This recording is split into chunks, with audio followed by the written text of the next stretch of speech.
Погранотряд Республики Абхазия был образован 20 ноября 1992 года. Пограничники в составе Гагарского гарнизона принимали активное участие в Отечественной войне народа Абхазии. Численность личного состава на тот момент была 120 солдат срочной службы и 30 офицеров. Памятник 13 пограничникам, погибшим при выполнении служебного долга, установлен в городе Новый Афон. По сложившейся традиции, ежегодно торжественные мероприятия в честь основания погранотряда начинаются в Афоне с возложения венков и цветов.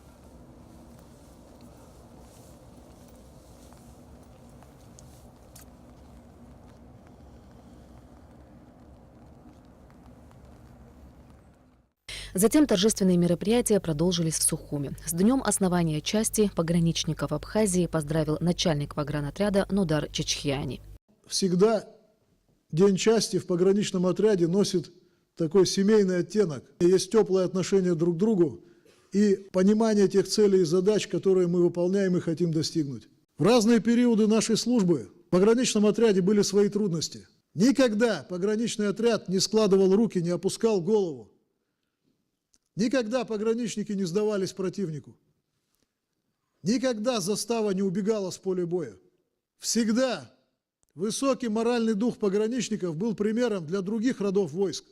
Указом президента Абхазии Рауля Хаджимба ветераны-участники Отечественной войны народа Абхазии награждены медалью за победу.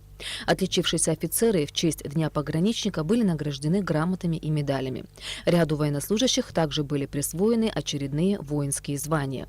Завершилось торжественное мероприятие просмотром документального фильма об истории создания и становления пограничного отряда Службы госбезопасности Абхазии.